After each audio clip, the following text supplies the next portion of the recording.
You bought a C6 recently and you've been driving it every chance you get, but should you be?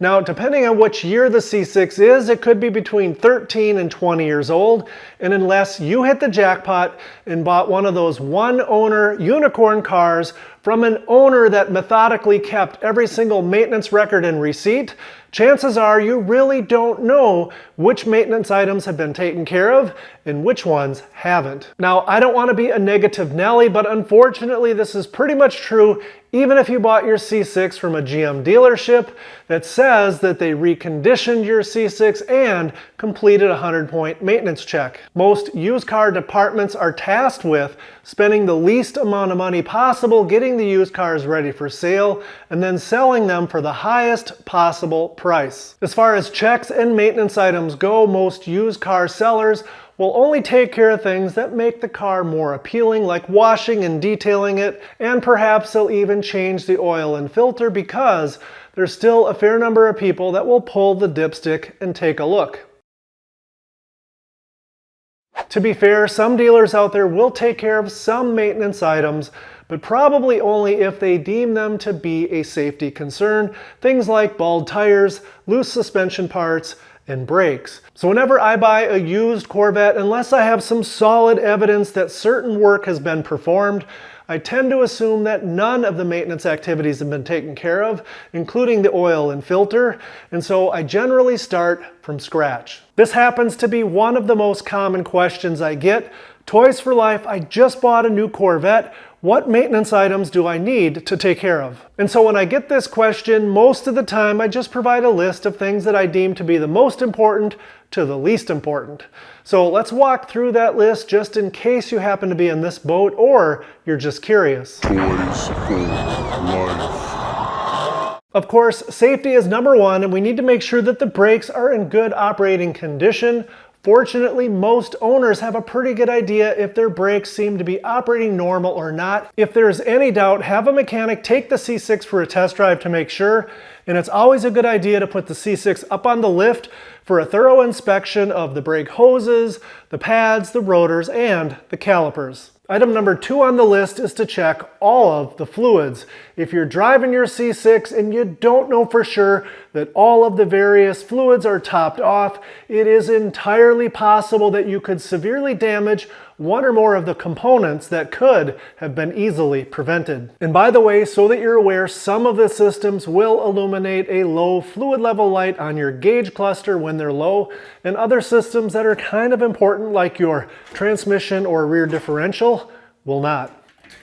Your C6 Corvette has multiple fluids, and most of them can be easily checked under the hood, like your engine oil, coolant, brake fluid, power steering fluid, and if you have a manual transmission, your clutch fluid. There are also a couple of fluids that cannot be checked without raising the C6 up in the air, namely the transmission fluid and the rear differential, and as a result, it is not uncommon to find one or both of these fluids a little on the low side, and so therefore I make it a top priority to make sure all of the fluids in the C6 are at their proper levels. Number 3A on my list is to change the C6's engine oil and filter. Now I know this might sound a little bit crazy to some, but the engine oil is so important that even if it looks clean and the seller says it was changed yesterday, I change it anyway. Oil is the lifeblood of the engine, and so I want to be 100% sure of when it was changed last, and perhaps more importantly, I want to know for sure that a synthetic oil was used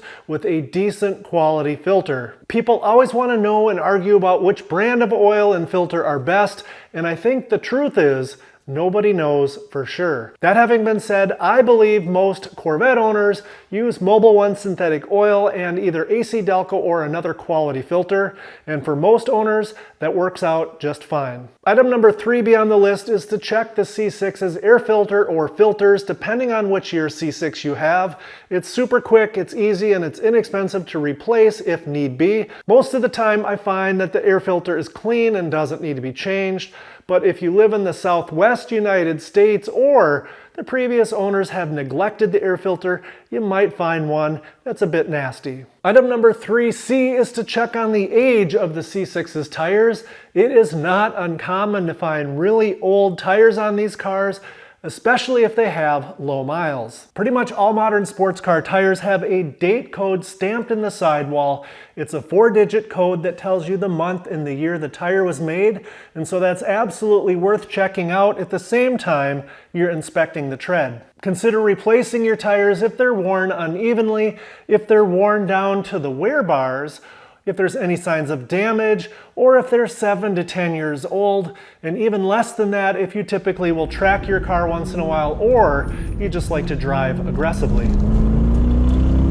If it turns out your tires are worn unevenly, it's a good idea to have an alignment done, but only after we complete the next inspection. Item number 4 is to inspect the entire suspension from underneath. We're looking for signs of loose bushings, loose wheel bearings, loose ball joints, loose anti-roll bars or their end links. We're looking for signs that the shocks are worn or if there's any more than just a little bit of oil that's leaked out of the shocks. Driver's side, clean. I've never seen an A-arm that dirty. But that shock is shot. All the fluids out of it. And so it goes without saying that if your tire inspection showed signs of uneven wear, make sure that any loose suspension components have been repaired before bringing it in for an alignment. A note of caution about alignments: unless you have a good alignment shop and alignment guy in your area, in my opinion, I generally avoid just getting an alignment done unless something about the road test or the uneven tire wear is telling me that my alignment is likely out of whack.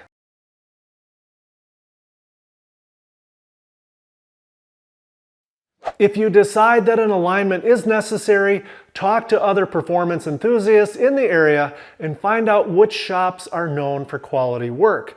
And generally speaking, avoid the shops that advertise the $99 alignment specials.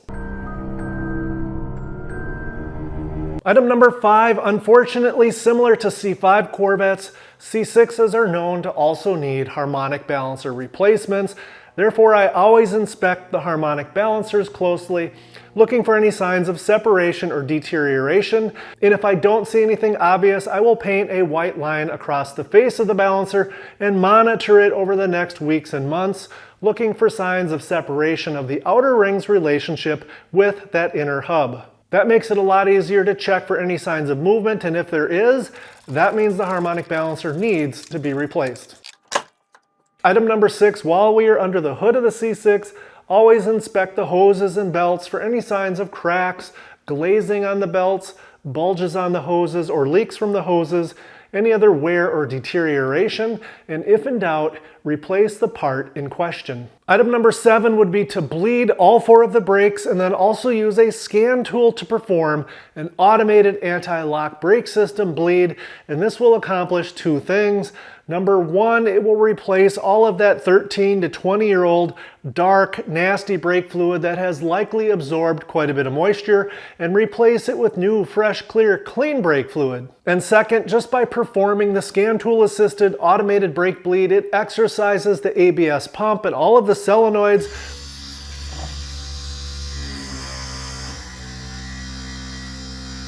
which is a good thing because the ABS system typically is hardly if ever activated, and things can definitely become gummed up over time. Item number 8 would be to perform a scan tool assisted fuel injector balance test.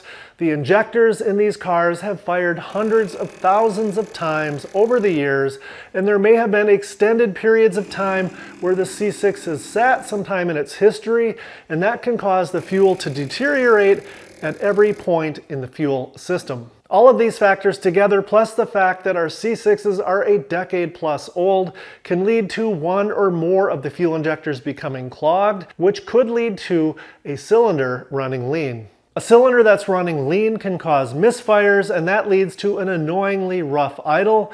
Or worse yet, a lean cylinder at wide open throttle can cause it to become too hot, which leads to knock and or excessive heat, both of which can damage your pistons. Items number 9, 10, and 11.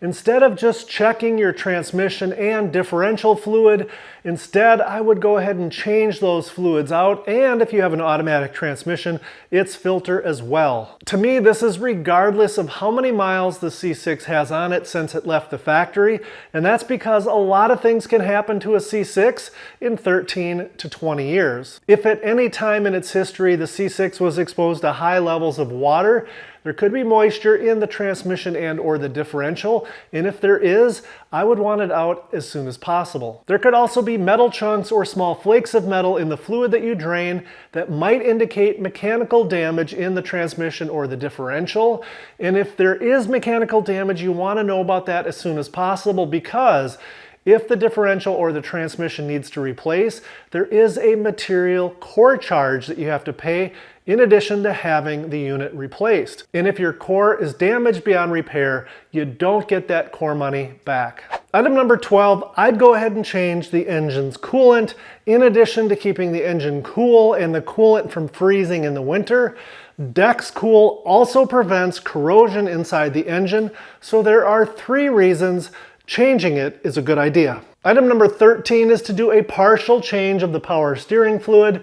This fluid is also often neglected, but it too gets dirty and contaminated as the years go by, and it literally takes like $3 in 3 minutes to change part of it. All you have to do is remove the power steering cap and suck out the old fluid and replace it with clean stuff. You won't get all of it this way, but you'll get a lot of it, so just make yourself a note and replace it one more time the next time you change your oil. We covered a lot of information in this short video. You don't have to do all of these things. In fact, most people probably don't. But if you care about your C6 and you intend to keep it for several years to come, and especially if you can do some or all of this work by yourself, then I believe that by doing all of these items, you will save yourself quite a bit of money and most likely a lot of aggravation as well. Now, as soon as you're done tapping that thumbs up and subscribing, get out to your garage and give your Corvette some love.